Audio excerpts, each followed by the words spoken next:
In this video, we're going to go over the history of the Nintendo 64 and how it was a vital part of the gaming console wars.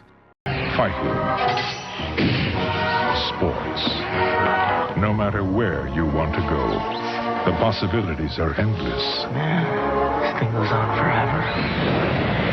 With Nintendo 64. In the early 1990s, Nintendo dominated the video game market with their Super Nintendo Entertainment System, following the massive success of the NES. However, the Japanese recession began to impact SNES sales, and emerging competition from Sega's 32-bit Saturn console emphasized Nintendo's need to develop a groundbreaking successor, or risk losing their market dominance. The gaming landscape was rapidly evolving, with companies racing to push the boundaries of graphics and gameplay. Nintendo faced mounting pressure not just from Sega, but also from various competitors including the Atari, 5200, 7800, Lynx, and Jaguar. Additionally, Nintendo's strict licensing policies had created tension with third-party developers who were increasingly looking for alternative platforms for their games. Nintendo initially explored enhancing the SNES with a CD-ROM peripheral, pursuing partnerships with both Philips and Sony. However, these collaborations ended in failure after some hardware prototypes. With no games developed, Philips would go on to release Mario and Zelda games on their competing CDI console, while Sony would transform their progress into the development of the PlayStation, which would become Nintendo's strongest competitor. In 1993, Silicon Graphics, a leader in graphics computing, the ones responsible for every single Oscar nomination for visual effects for like 7 years in a row, from '95 to 2002. So SGI approached Nintendo with an innovative proposal. They had adapted their supercomputing technology for the consumer market, specifically targeting video games. They had developed a modified version of their MIPS R4000 Enterprise CPU that consumed just 0.5 watts of power instead of 1.5 to 2 watts, with a target price of $40 rather than $80 to $200. Interestingly, SGI had first offered their proposal to Sega's CEO Tom Kalinske. While Kalinske and Joe Miller of Sega were quite impressed with SGI's prototype, Sega ultimately passed on the technology after their hardware team identified several problems. Nintendo disputed this account, claiming SGI chose them because they were a more appealing partner. The key difference was that Sega demanded exclusive rights to the chip, while Nintendo was willing to license the technology non-exclusively. Michael Slater, publisher of Microprocessor Report, recognized the potential significance of the partnership, stating, "The mere fact of a business relationship there is significant because of Nintendo's phenomenal ability to drive volume. If it works at all, it could bring MIPS to levels of volume SGI never dreamed of."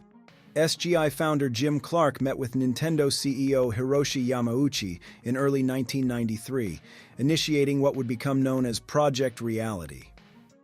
The partnership was officially announced on August 23, 1993, with projections for an arcade debut in 1994 and home console release by late 1995, targeting a price below $250. The development platform utilized SGI's Onyx supercomputer, a $100,000 to $250,000 system equipped with Reality Engine 2 graphics boards and 4 150 MHz R4400 CPUs. This powerhouse machine allowed Nintendo and select developers to prototype games according to SGI's estimated console performance specifications, even before the final hardware was complete. The software development platform included early Project Reality application and emulation APIs based on Performer and OpenGL. The Project Reality team created an innovative prototype controller by modifying a Super NES controller, adding a primitive analog joystick and Z-trigger. The development was shrouded in such secrecy that, according to a LucasArts developer, they would furtively hide the prototype controller in a cardboard box while we used it. In answer to the inevitable questions about what we were doing, we replied jokingly that it was a new type of controller. The initial Project Reality game development team was nicknamed the Dream Team, consisting of industry giants including Silicon Graphics, Alias Research, Software Creations, and Mindscape. This assembly of talent demonstrated Nintendo's commitment to creating a revolutionary gaming platform.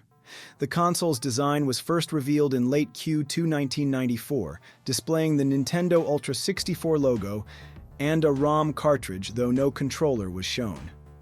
While Nintendo had initially considered using CD-ROM technology if its performance issues could be resolved, they ultimately chose to stick with cartridges, citing faster loading times and better durability. The company frequently marketed it as the world's first 64-bit gaming system, often stating the console was more powerful than the computers used in the first moon landing. This decision would prove controversial, as CD-ROMs could hold substantially more data and were cheaper to manufacture. Game cartridges typically maxed out at 64 megabytes, while CDs could hold 650 megabytes. The choice would later impact Nintendo's relationship with third-party developers and influence the types of games that could be created for the system. In the second quarter of 1994, Nintendo signed a licensing agreement with Midway's parent company to create arcade games under the Ultra 64 brand. This resulted in the development of two arcade games, Killer Instinct and Cruisin' USA. These arcade versions used different hardware from the home console, including a different MIPS CPU and no reality coprocessor, instead utilizing onboard ROM chips and a hard drive for storage. The console underwent several name changes during development. Originally called Project Reality, it was later dubbed the Ultra 64. However, due to Konami's ownership of the Ultra Games trademark, Nintendo eventually settled on Nintendo 64, a name suggested by Earthbound creator Shigesato Itoi. The system's technical specifications were revolutionary for its time.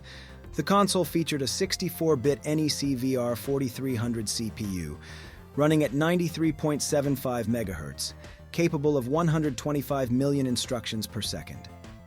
Popular Electronics compared its power to the Pentium processors found in desktop computers of the era. The Reality Coprocessor, RCP, consisted of two main components, the Reality Signal Processor and the Reality Display Processor.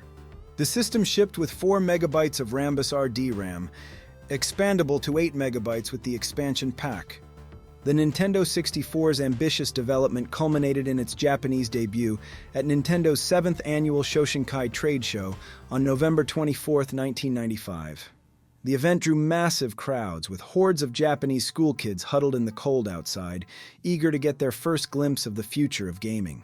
The enthusiasm was palpable, with Game Zero magazine disseminating photos of the event just 2 days later. The console represented a massive technological leap forward, introducing features that would become industry standards. The system could display resolutions from 320 by 240 up to 640 by 480, though most games used the lower resolution to maintain performance. The Nintendo 64 supported 16.8 million colors and could handle complex 3D environments with unprecedented smoothness, making it a true pioneer in the evolution of 3D gaming. The Nintendo 64's launch in Japan on June 23, 1996, proved immensely successful. The initial shipment of 300,000 units sold out immediately, with Nintendo carefully managing distribution through a wider retail network, including convenience stores, to avoid the chaos that had marked previous console launches. The remaining 200,000 units of the first production run shipped on June 26th and 30th, with almost all pre-reserved. In North America, the excitement built immensely as the September launch drew near. Nintendo of America chairman Howard Lincoln emphasized quality over quantity, stating, "We're convinced that a few great games at launch are more important than great games mixed in with a lot of dogs." The system launched with just 2 games, Super Mario 64 and Pilot Wings 64, after Cruisin' USA was pulled from the lineup less than a month before launch for not meeting Nintendo's quality standards. The North American launch on September 26, 1996, was backed by a massive $54 million marketing campaign by Leo Burnett Worldwide. Nintendo priced the console as an impulse purchase at $199.99, matching the recently reduced prices of both the PlayStation and Saturn. This strategic positioning helped create a generation of loyal Nintendo fans who would carry their fondness for the system well into adulthood. Perhaps the most memorable marketing phrase associated with the N64 was the confrontational slogan, "Get N or Get Out." This direct challenge to gamers created a sense of cultural inclusion around the console, suggesting that anyone not playing an N64 was missing out on the future of gaming. Nintendo also collaborated with General Mills in early 1999, on an innovative promotional campaign where children could buy fruit-by-the-foot snacks to receive gaming tips for their N64 titles. The campaign began on January 25th, offering 90 different tips with 3 variations of 30 tips each, a clever way to maintain interest in the system during the traditionally slow post-Christmas retail season. The strategy proved successful, with 350,000 of the available 500,000 console units selling in just 3 days. Demand was so high that import stores were charging up to $699 plus shipping for Japanese N64 units in the months between regional launches. Even celebrities weren't immune to the frenzy. Matthew Perry, Steven Spielberg, and several Chicago Bulls players contacted Nintendo directly requesting special treatment to acquire the system. The console's success continued through its first year, with Nintendo outselling both Sony and Sega in early 1997. Business Wire reported that the Nintendo 64 was responsible for Nintendo's sales, increasing by 156%. By the end of its first full year, 3.6 million units had been sold in the United States, and 5 different N64 games exceeded 1 million in sales during 1997. However, Nintendo's decision to use cartridges began to show its drawbacks.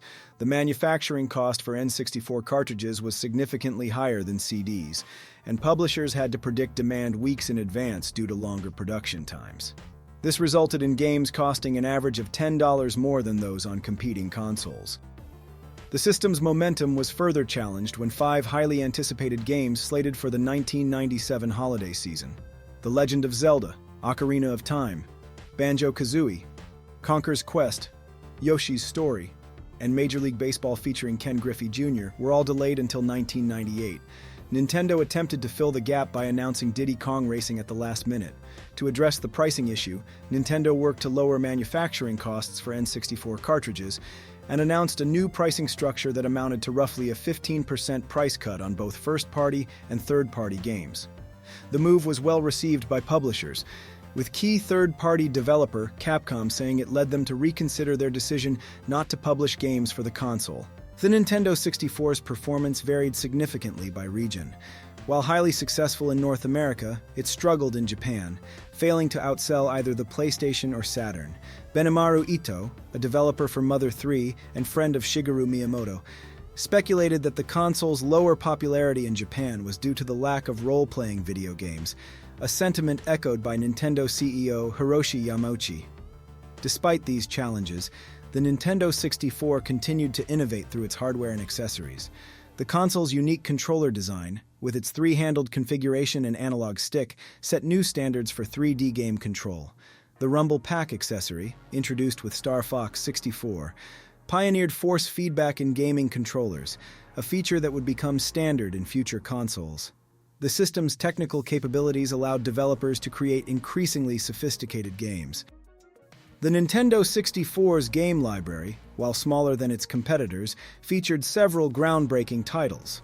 Super Mario 64, selling over 11 million copies, became the best-selling console game of the generation and revolutionized 3D platforming.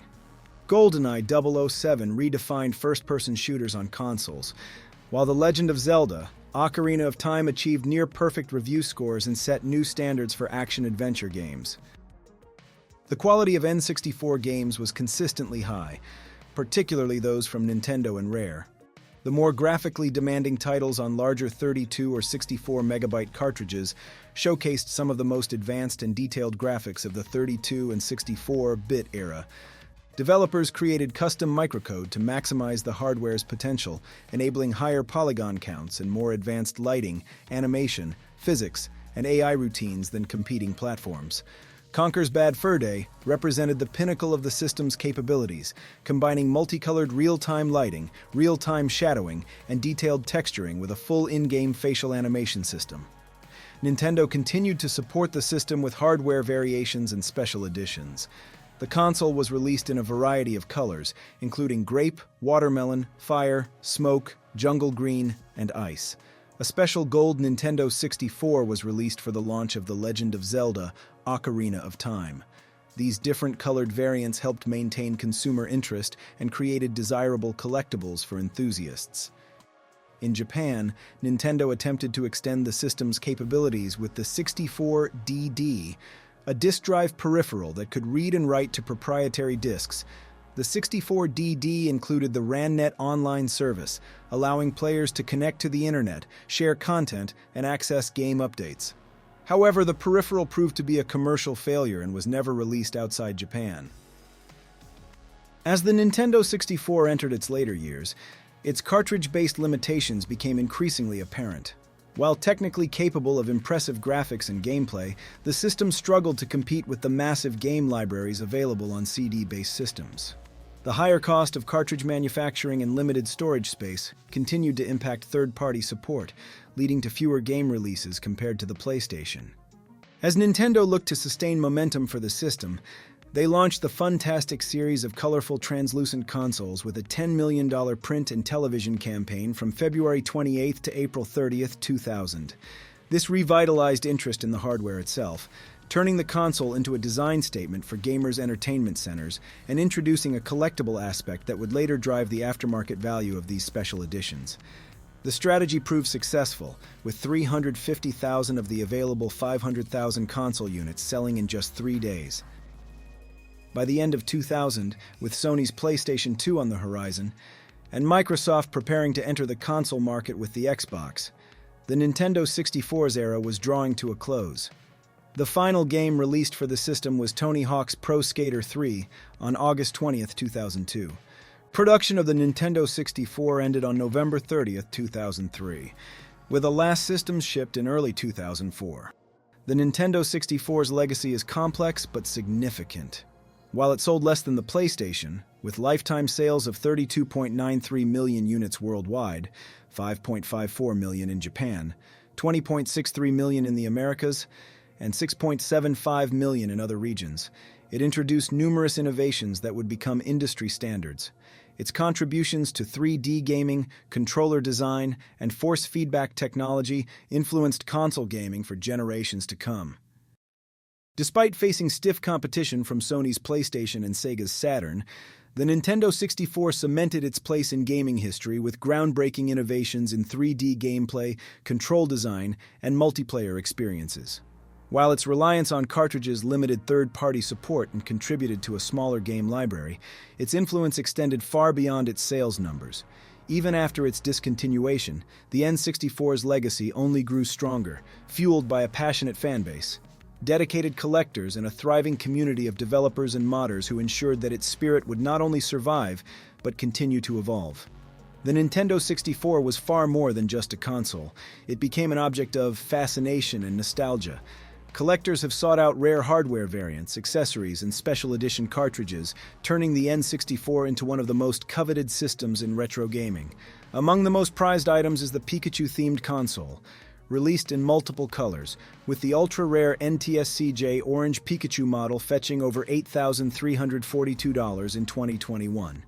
Even rarer is the Hyundai Comboy 64, a South Korean variant distributed by Hyundai due to Japan's import ban in the region. Its extreme scarcity has driven prices into the thousands. The peripherals and accessories designed for the N64 were just as fascinating. The voice recognition unit compatible with Hey You Pikachu and Densha to Go 64 featured a microphone that clipped onto the controller or could be worn around the neck. A novelty for the time, now a valuable collector's item. More obscure peripherals include the biosensor, an ear clip that measured heart rate for Tetris 64, and the capture cassette for the 64DD's Mario Artist series, which allowed video capture and real-time audio mixing. Nintendo's commitment to unique hardware design extended beyond the console itself. The Alex 64, an arcade version of the N64's architecture developed by Sega, was used in Japanese arcades from 1998 to 2003. Meanwhile, the Wide Boy 64, a development tool, enabled Game Boy games to be played on a TV screen, an early precursor to modern emulation. Speaking of emulation, the modding and homebrew communities have played a significant role in keeping the Nintendo 64 alive. One major area of focus has been fixing worn-out analog sticks, a notorious issue with the console's controllers. The Steel Sticks project introduced metal-bearing replacements for greater durability, while a 2021 Kickstarter campaign for modernized N64 controllers raised over $160,000, proving the console's enduring appeal. The value of rare N64 game cartridges has also skyrocketed over time. The system featured colored cartridge variations with games like The Legend of Zelda, Ocarina of Time released in both standard gray and limited gold editions. Sealed versions of these titles regularly sell for thousands at auction, while prototypes and development hardware, such as original SGI Onyx workstations, which cost up to $250,000 during development, have become museum-worthy artifacts of gaming history. Even beyond the physical hardware, the Nintendo 64's influence persists in modern gaming. Nintendo first introduced its library to a new generation through the Virtual Console on the Wii and Wii U, offering classics like Pokémon Snap and Wave Race 64 with improved resolution and smoother frame rates. In October 2021, Nintendo expanded access to N64 games via the Nintendo Switch Online Plus expansion pack, bringing titles like Super Mario 64 and The Legend of Zelda Ocarina of Time to a modern audience with added features like online multiplayer. However, licensing challenges have led to content modifications. Wave Race 64, for example, had to remove Kawasaki branding after the license expired. Beyond official re-releases, ROM hacking and speedrunning have kept the N64 relevant in unexpected ways. Super Mario 64 remains one of the most actively speedrun games in history, with players still discovering new exploits decades after its release. Meanwhile, modders have created custom ROM hacks, introducing new levels, mechanics, and graphical enhancements to classics like Banjo-Kazooie and The Legend of Zelda. More than 25 years later, the cultural legacy of the Nintendo 64 remains just as strong. The three-pronged controller, the golden cartridges, and the legendary multiplayer battles in GoldenEye 007 are still burned into gaming history. Viral moments like the famous Nintendo 64 Kid Christmas reaction capture the sheer joy the system brought to an entire generation. The Nintendo 64 wasn't just another console, it was a revolution. It pioneered the use of analog sticks, introduced force feedback with the Rumble Pak, and set the standard for 3D camera control. While it may not have outsold its competitors, its influence far outweighs its numbers. The N64's DNA lives on in every analog stick we push, every open-world adventure we explore, and every split-screen multiplayer session we enjoy. Its legacy isn't just about nostalgia, it's about how it transformed gaming forever.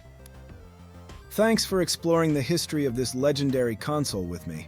If there's a gaming phenomenon you want me to dive into, drop a comment. Don't forget to subscribe and hit the bell so you never miss a video.